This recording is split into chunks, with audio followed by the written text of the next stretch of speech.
Xavier said yesterday afternoon went well. Yeah, and how about you, Ayaka? What were you up to yesterday? After we split up, Ayato went to see Udex Nervillette at the Palais Mermonia. I was originally thinking of going with him, but he said he could manage it himself. He told me to go see the sights around Fontaine and to enjoy the local culture. So I rode the aquabus at Yoimiya and visited the Opera House on Aranias Island. Yeah, you wouldn't believe what we saw there! 2 mechanical puppets that were dancing together! You've already seen them, right? Yeah, those two! Amazing, aren't they? We sat and watched for quite a while. It was mesmerizing, like we could keep watching them forever. Oh, it was the same for us the first time we saw them, too! Afterwards, we went swimming at the beach! Well, diving, to be exact. It was the first time I ever breathed underwater! I held Ayaka's hand and we counted down together.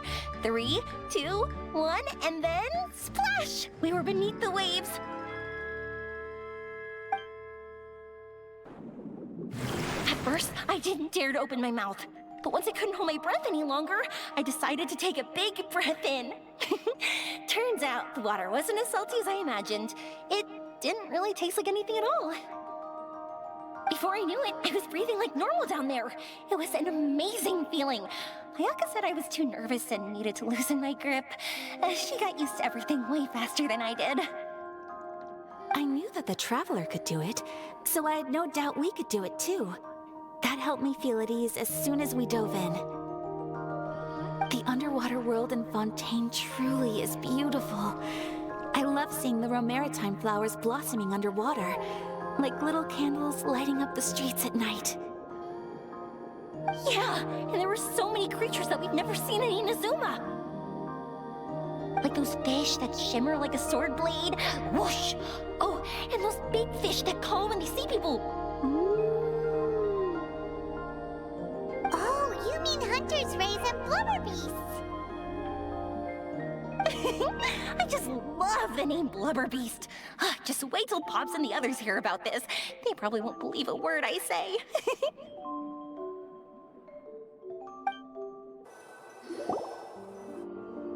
Yoimiya was down there for quite a while. It was dark before we finally rode the aquabus back to the city. I figured she'd want to sleep in today. Yeah, even I was worried I wouldn't be able to get up. I still felt like I was drifting in the waves when I went to sleep last night. But as soon as I woke up today, I remembered that we'd all be shooting a film together, and I was ready to go!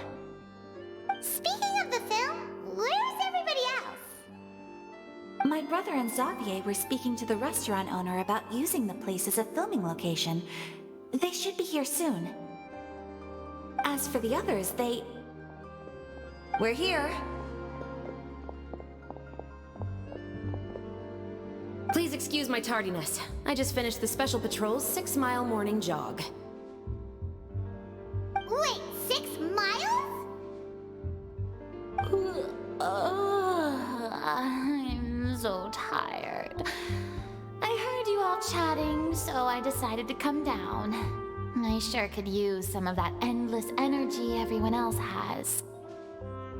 Good morning, everyone. Morning. Can someone fetch me a cup of coffee? More milk, hold the sugar. Sure, I'd be happy to do that for you. No, you can't go anywhere. Please, have a seat over here so I can get started on your makeup. The last thing I want is coffee stains on my costumes. I can get the coffee! It's the perfect job for an assistant!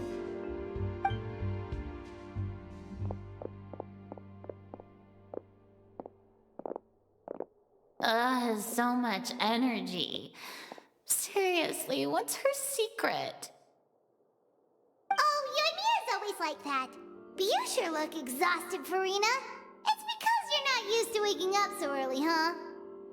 Of course not. I spent the whole night reading the novel from cover to cover, marking sections that either need to be omitted or adapted. Wow, Paimon didn't expect you to be so thorough. Well, I was the biggest star in all of Fontaine after all. It takes more than just a pretty face to earn a reputation like that. I know how to get serious when the situation calls for it.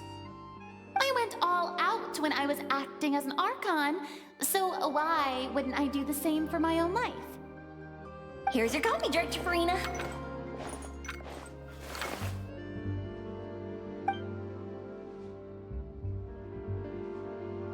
Oh, thank you. The sound of being called director and the aroma of coffee feels almost as refreshing as hearing the birds chirping in the morning. It seems everyone has managed to arrive on time.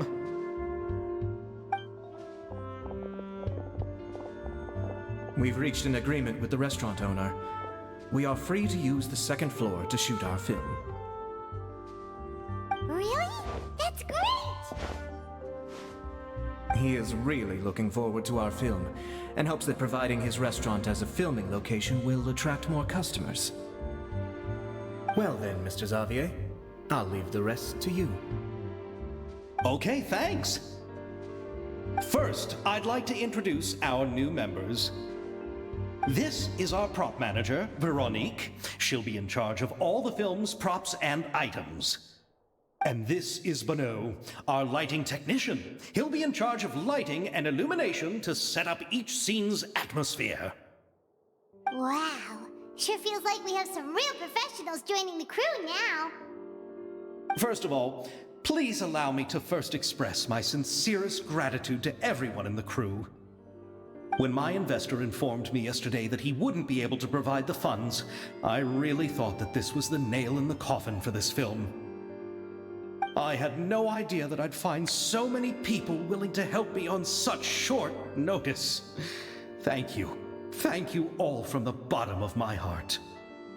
No need to be so cordial, Mr. Xavier. We're all honored to be a part of this. Your works made a profound impression on me when I saw them back in Inazuma. I am sure that someday, this film will be remembered as a prime example of cultural exchange between Fontaine and Inazuma. Yes, the story is the reason I agreed to join. I can't bear to even imagine what this film would look like without the very best director.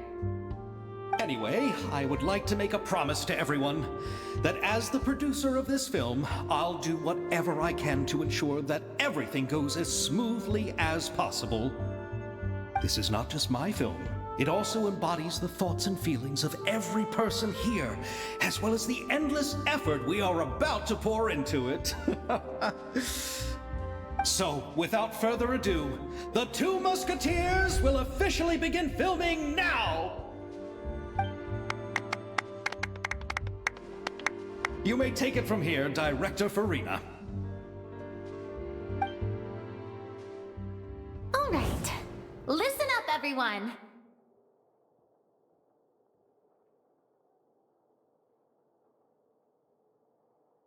The first scene takes place when the two young musketeers are living at the Baron's home, still unaware of all that is about to happen to them. We'll need props and lighting to set the scene. Our lead actors can go get their makeup done, and extras, please take this time to go over your positions. Whoa, seems Farina's really kicking things into gear as the director. Is everyone clear? I don't want anyone traipsing around the set like umbrella finches. All right, cameras will start rolling as soon as the set is ready. Let's make a film that'll make some serious waves in Fontaine. Not the kind of waves that drown people. I mean, the good kind of waves. Seems like she's still a bit traumatized by that. Anyway, let's go see if there's anything we can do to help.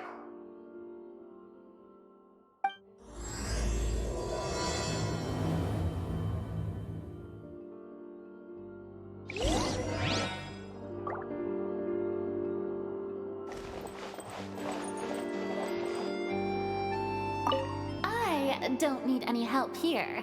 Why don't you try asking someone else?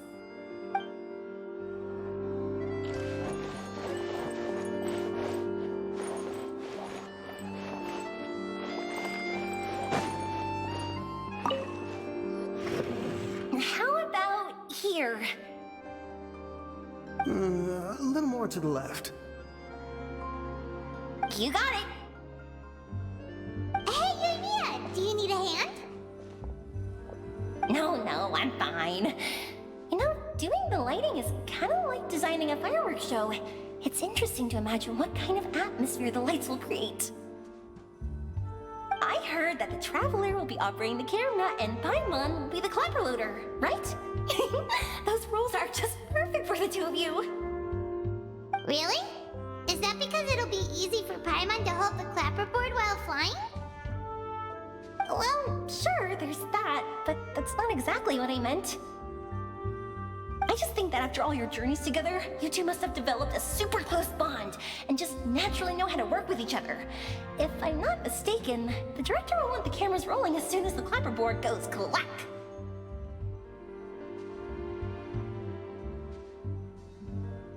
Oh, I see! It's amazing to see the magic behind filmmaking. Mia, we need lights over there, too. Oh, on it! I've got to get back to work. Chat with you later. Oh, it's exciting to see so many people working together to bring the film to life. Seems like Mia's really getting into it. But she was right.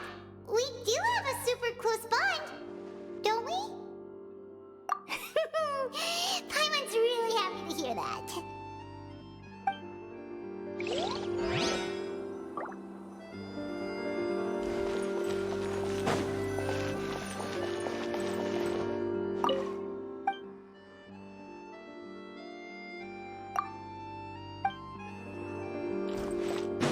Gotta make sure Lynette sees it. Ah, so this is what a musket looks like. Not exactly.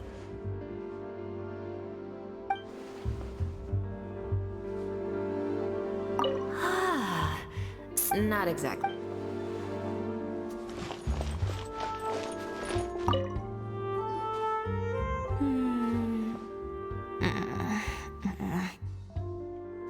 Ayaka has mentioned you to me before. She said that you two were great friends when you were kids. No talking. I'm thinking about how to do your eyeshadow. Ah, yes. To help me really look the part. To achieve a more young and naive look for this scene. Are you saying the wrinkles around my eyes are too deep? You just have too much of a calculating look in your eyes.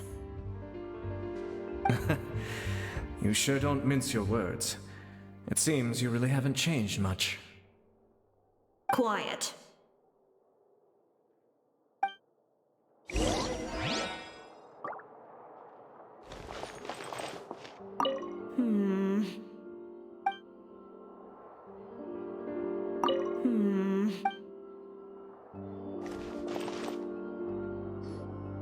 so this is a real musket? No, it's just a prop weapon. Not bad. Have you seen a real musket before? Only in books and newspapers. I made this one based on the relative shape and proportions I saw in reference images. When we're filming, some special gunpowder will be applied around the muzzle, which will help create the flash and smoke effects of a real gun being fired. Which means it'll be up to the actors to portray the recoil. That's right. The sound effects for gunshots will also be added in post-production. Thank you, Veronique. I think I know where to start now. However, the musket's gears and firing pin could still use some work. Adding some wear on the metallic components will make them appear more realistic. Also, be sure to rub the muskets with some oil each time before we start shooting. That'll give the impression that the firearms have been well maintained. Good point. You seem to know a lot, Miss Chevreuse. I assume you use these types of firearms on a regular basis? Yes, I perform routine maintenance on my weapons every day. Just like we as people need to eat and sleep, muskets need to be cleaned and maintained. I also perform similar care for my sword every day, and familiarize myself with its shape and weight, to the point where it feels like a natural extension of my body. Yes, this way, our weapons will never betray us in the heat of battle. Yes, well said. It seems we have the same philosophy on this topic. Oh, sounds like they found a common interest to talk about. Though these props differ from the muskets I use, I can still give you some pointers. Good. I look forward to your instruction. First and foremost, never point the weapon at anyone, regardless of whether it's a real or prop weapon, or whether you're holding it or it's on the table. This holds for any time when you're not actively engaging an enemy. Okay, understood. When aiming the musket, extend your arm so that it's level with your shoulder, and use your eye to look down the weapon's sights. Like this? Not bad. Now, try saying your lines. This is the end of the road for you. Good. Now turn your body a little. That way, you'll give your enemy less of a target to work with. And relax your shoulders. Here, allow me to demonstrate. This is the end of the road for you. Huh. Excuse me, Miss Chiori. Director Farina, there's something I wish to discuss with you. Oh? What is it? Like this? Yes, much better. What do you think? I do see your point. But are you sure you wish to do this? I believe it would be most fitting. Well, if you insist. All right, I understand. Miss Ayaka, Miss Chevreuse, could the two of you please come over here? Huh? What's going on? Are we gonna start filming now? Let's go see. What is it? I have a question for you, Miss Chevreuse. Would you be willing to play the role of a musketeer? What? To clarify, I would like to turn over my role to Miss Chevreuse. But brother... Don't worry, Ayaka. I actually view this as a good thing. I was becoming troubled trying to set aside some time to speak to the staff at the Palais Mermonia.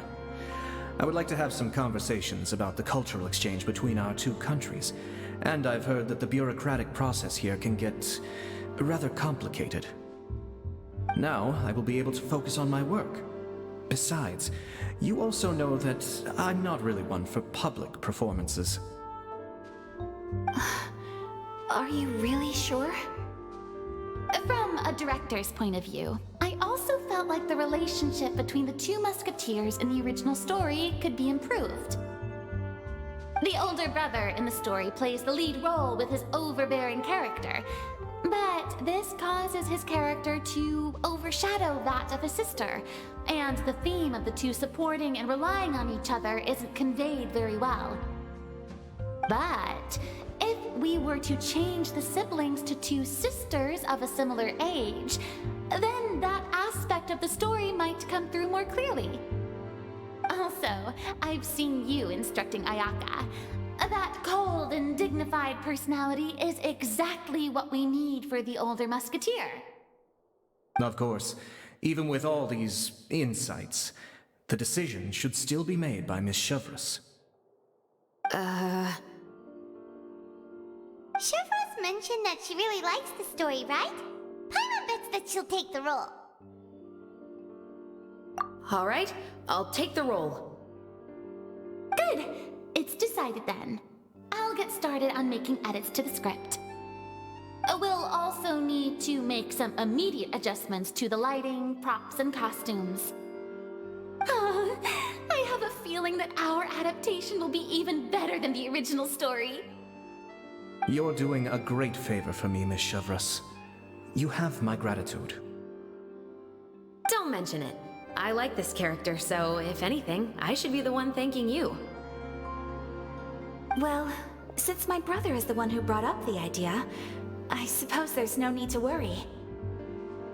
Let's go, Miss Chevreuse. I look forward to working with you. Please, just call me Chevreuse.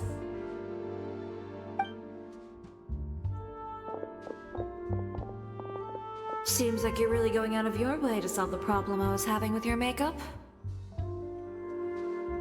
Surely you jest, Chiori.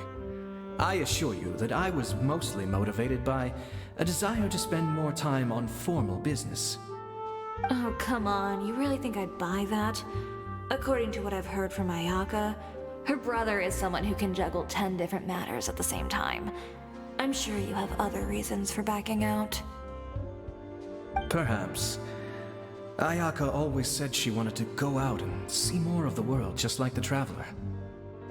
But I feel that she needs not only to see other nations, but also to make some different kinds of friends. I think it would be harder for her to make new connections with me constantly by her side. I would like to give her some space. All right, go on. Spoil her some more. Ayato, it's too bad you're stepping down from the role. Paimon really wanted to see you act as a musketeer. No need to poke fun at me. I'd wager that you also felt that I wasn't the best candidate for the role. It's a little hard for Paimon to imagine you saying those lines. Yes, I've made an appointment to meet some people from the Palais Mermonia. Now, I will have some more time to prepare. Traveler, get the camera ready. Paimon, get the clapperboard. Actors, to your positions. We're about to start shooting the first scene. Go on now. And please take good care of Ayaka. Yep, don't worry. Thank you. I look forward to seeing the film when it's finished.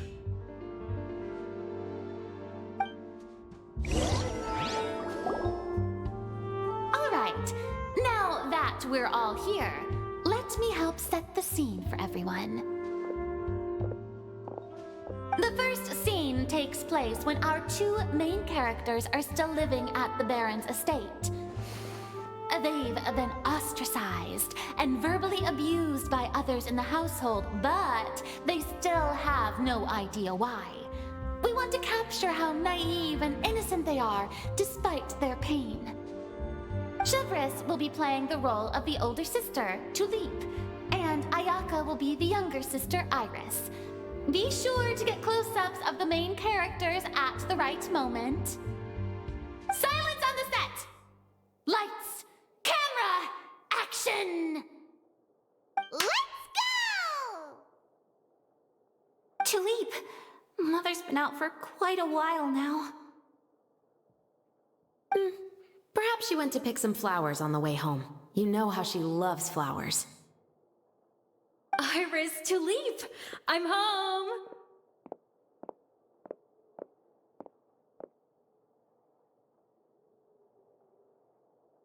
Mother! You were out for so long, we were beginning to worry about you. I'm sorry, but I'm back now, safe and sound. Here, I brought your favorite treat, apple turnovers. Mother, what are those bruises on your hand?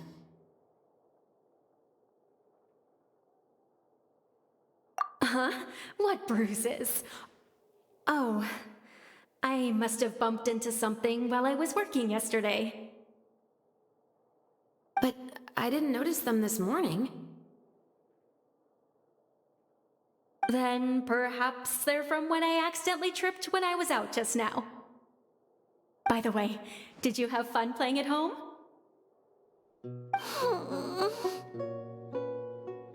What's the matter, Iris? Well, we've realized that no one really wants to play with us. They even took Iris's doll and spat at us. And they even called us names. They said we were... Shh! It's all right, don't worry. Girls, listen to me. It doesn't matter what anyone says. Don't listen to them. No one can define you with such words. You both have wonderful lives ahead of you. Just like your names. You will both blossom like beautiful flowers. Maybe your time to blossom hasn't quite come yet, but one day, you two will bloom more beautifully than anything else. Don't let the soil you're in now ruin your future beauty. Understand? My dear daughters. And cut! Not bad. The actors' emotions were all on point. Let's keep that take. Also, if our clapper loader could avoid shouting at the start of the scene next time. Oh, got it. Great. I was a little worried that my nerves would get the better of me. What about you, Chevreuse? I felt fine. The lines weren't too difficult at all. Seems like Farina must have adapted the role nicely. You two were great. I couldn't tell it was your first time acting in a film. You should have more confidence. Thank you for your encouragement. Positions, everyone! We'll move on to the next scene after we try a few more camera angles.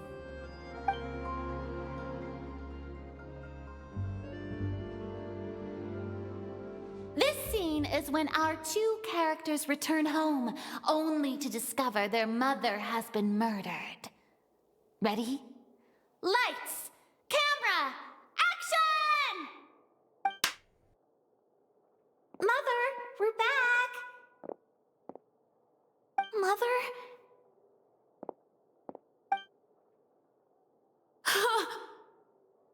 What's wrong, Tulip? Iris, stay away! Huh? Why? What's... Mother! Mother... She's...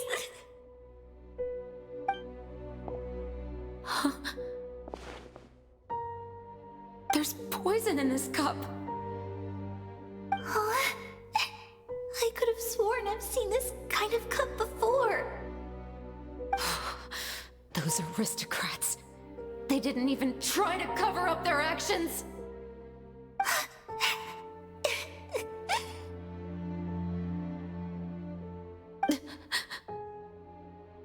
Iris, we need to leave this place. Leave? But now that Mother is gone, where can we even go? Anywhere. All I know is that we can't stay in this house. But are we just going to let them get away with this? We'll have our revenge, I promise you. Just not right now.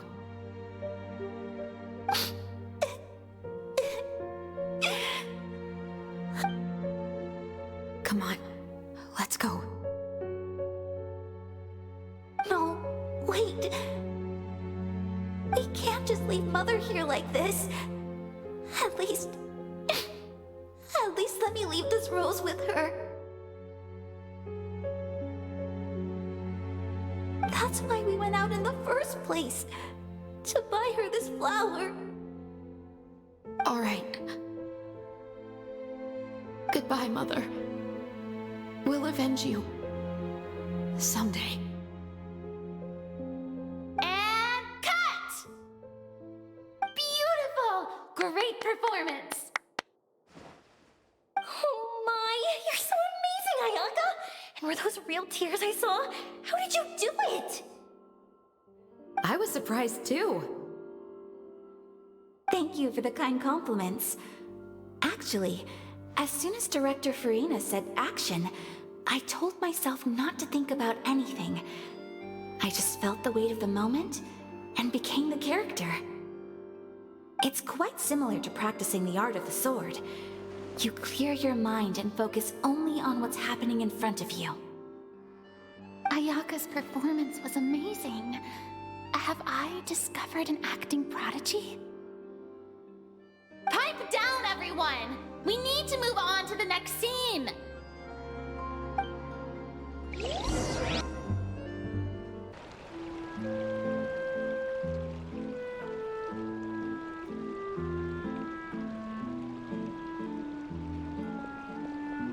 Huh? Are we done already? But Paimon wants to keep playing with the clapperboard. How do you feel, Traveler? Is your arm sore from holding the camera all day? Good work, you two. You too, Chevreuse. You were quite the actress today. I've read this novel many times before. I have a good grasp of my character's mindset. Anyway, do you remember my request from yesterday? Oh, right! We were having so much fun that Paimon nearly forgot! You have a case where the murders seem really similar to the cases in the novel, right? So, how are they similar exactly? In the story, the main characters grow up to become two musketeers, always using their guns to carry out their revenge. And on each of the victims, they place a rainbow rose as a signal that they've returned. Yes, that's correct. We found rainbow roses just like in the novel. Seems like you're connecting the dots now. Oh, that does sound pretty concerning. Especially after seeing the script today. Ooh, now Paimon can't stop wondering what kind of ulterior motive the murderer might have. What do you think, Traveler? You're smart. Paimon wants to hear your thoughts. Good. On behalf of Fontaine's Special Security and Surveillance Patrol, thank you for your dedication to justice. There's no time to lose. We should start investigating right away. Follow me. Huh? Right now? But we just got done filming all day. Paimon's so tired. The most valuable intel always comes after nightfall. They are like small, remote islands in the middle of the sea. If you don't stay vigilant, you will pass right by them in the fog. That's how one of my favorite books always puts it, at least. So, where are we going right now? Let's start by checking out some workshops that sell mechanical components. If the culprit is making their own weapons, it's very likely that they'll visit those sort of places.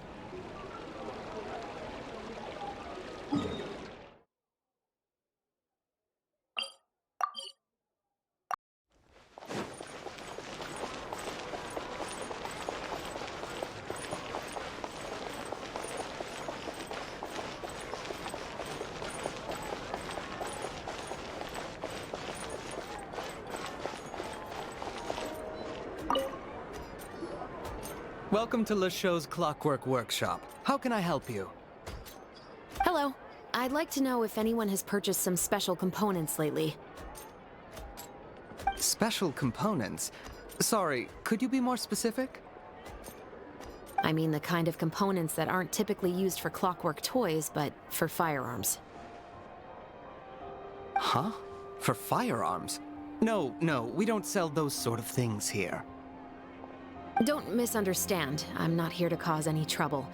We are merely investigating a case, and we're hoping that you could cooperate. Well, to be completely honest, I'm not even sure what kind of components that would entail.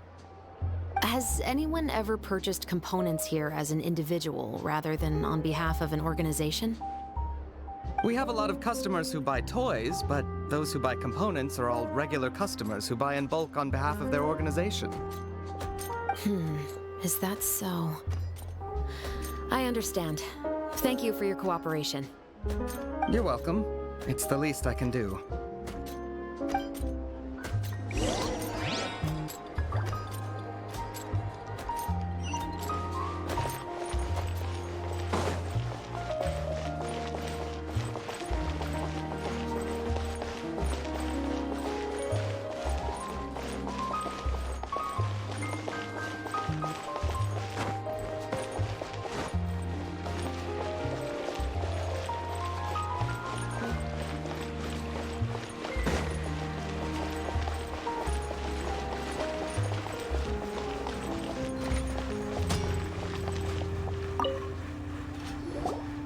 Oh, hey, Chevreuse. Run out of oil for your musket again? Hello, Estelle. I want to know if anyone has come to your shop recently to order some firearm components. Oh, is this another case? Let me think. I don't think so. Some people have requested that I make some prop guns for the Fontaine Film Festival, but I refused all of those requests. Oh? Why's that? Because there's no profit! I only make things here that can do some real heavy lifting. I don't have the energy to make some new molds just for the festival. Then has anybody come specifically looking for mechanical components? Well, I usually sell off my scrap to the Fleuve Cendre. I don't typically give them to one specific person. I understand. Thanks for your cooperation. Don't mention it. Always happy to have the Musketeers' patronage. Seems like we haven't found any leads to go off yet. Yeah, unfortunately. All right, let's head to Fleuve Cendre next. Huh? Are you sure? People might not be so thrilled to see the captain of the special patrol there. You think so, huh? Then I guess you don't know. Huh? No what? That I grew up in Fleuve Cendre.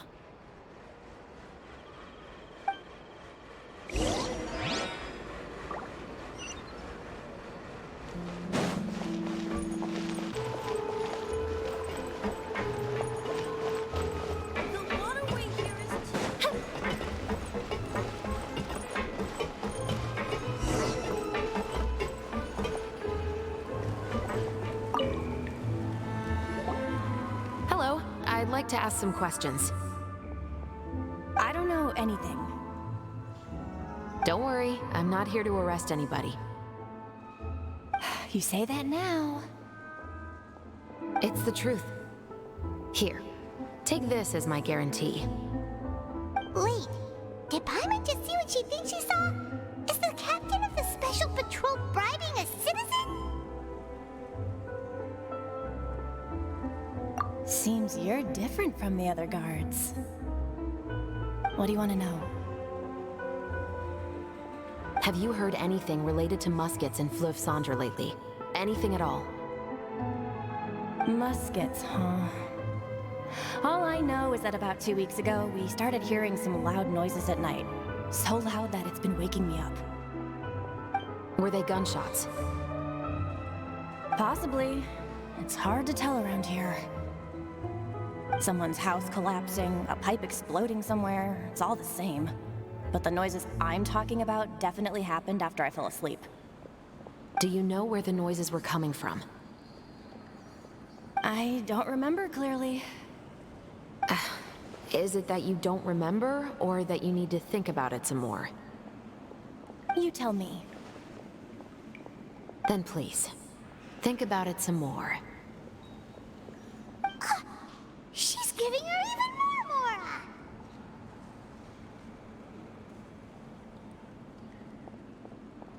The noises came from the end of the Southern Waterway. I came out and had a look for myself and I wasn't sleeping well, but I didn't dare get too close. That's all I know. All right, I'll take your word for it. Thanks for the pâte de fruits.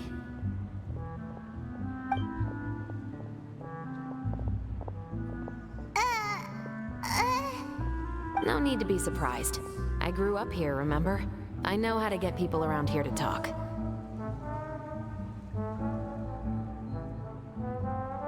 Seems you catch on pretty quick.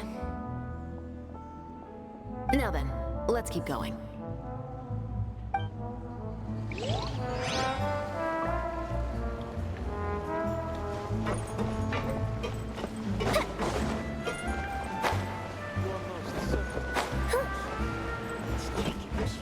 Finally on the right path.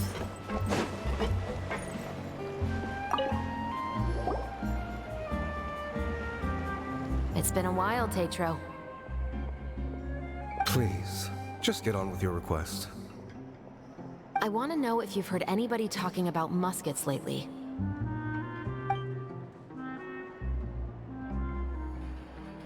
Information isn't free, you know.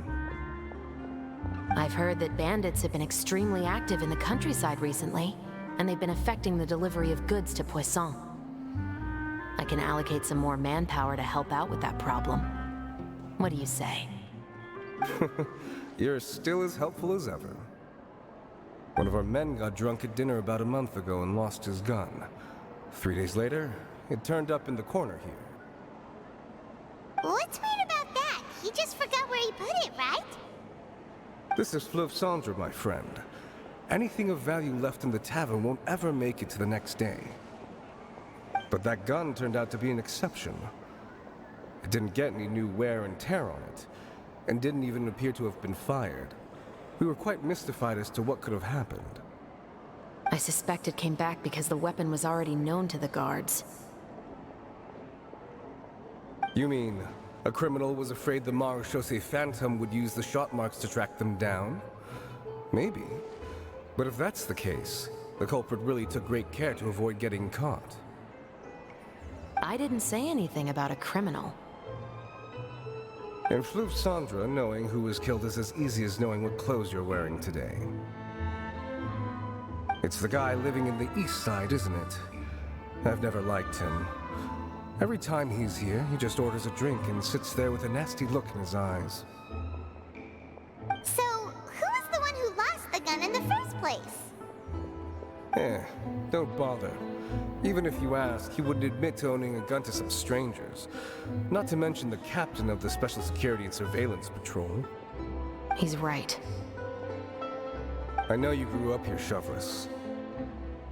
Even though you're on good terms with the Spina, you've still been gone too long. Not many people know you here now, and a lot of people don't like the Special Patrol. I know. So take my advice and don't show your face too much around here. It's for your own safety. I'll come and go as I please, and I'm afraid I'll be appearing more often due to my work. All right. Don't say I didn't warn you.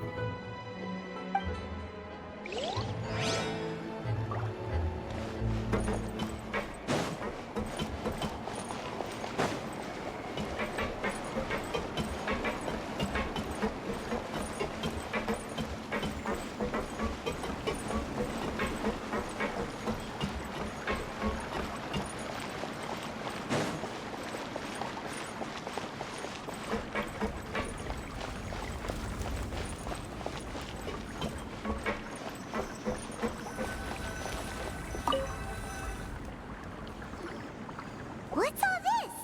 Some broken planks and barrels, as well as some liquor bottles? Yes, but have a closer look, Paimon. Even though somebody has purposefully tried to clean them up, these are obviously marks from musket bullets. In other words, someone was here trying to improve their shot.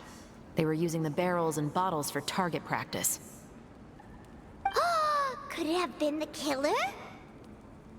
Your guess is as good as mine. Although many people at Fleuve Cendre own guns, few hide the fact from others. And even fewer would go to such lengths to hide markings from practice shots. Anyway, let's go. There might be more to this. Seems like that's all we'll be able to uncover for today. Paimon feels like we managed to learn a lot more here than up on the surface. Yes. Assuming that everything we found is indeed connected to our suspect, then their timeline was probably something like this. A month ago, our suspect found a gun and took it home to disassemble it. Once he'd figured out its mechanics, he brought it back. In the following weeks, he used some parts to create his own makeshift musket and took it to the Fleuve Cendre for target practice. Then, a few days ago, he found his target and carried out the murder. Once the deed was done, he left a rainbow rose on the body, just like the scene in the novel. That all makes sense to Paimon, but we're still no closer to figuring out the killer's identity. The deceased was a resident of Fleuve Cendre. It's said that he was a poor, solitary man. Yeah, that's also something I'm trying to figure out. If we are indeed following the novel, and there's a story behind the murder, then this murder should be an act of vengeance. But according to our investigation, the deceased didn't have any enemies. He was no saint, but no one's heard of a rival who hated him enough to shoot him dead, much less care to leave a rose on his body. What message is the killer trying to convey, and to whom exactly?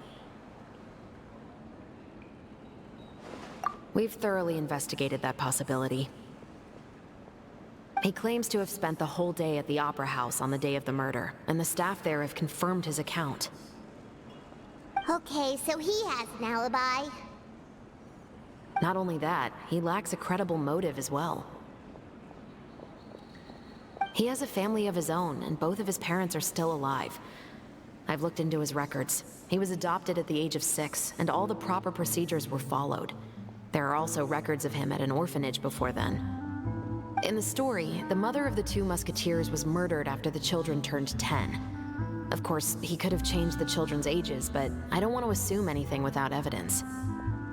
More importantly, I've also had a chat with him in person. He didn't seem like the kind of person who would pull the trigger to kill a man. Then, what should we do now? We have all this new information, but it doesn't help us move forward. Investigations take time. I didn't expect us to catch the culprit in just a single day. How about this? Let's spend the next few days filming with the crew. We can continue the investigation once we're done with the film. I'm sure that given time, new leads will present themselves. Wait, but weren't you saying Intel is like small, remote islands in the middle of the sea just a moment ago? Wouldn't you just miss them if you were to stop looking? But the book had more than one reference to the islands, Paimon. Oh? What else did it say then? As long as you spend enough time sailing through the fog, you'll eventually come across an island.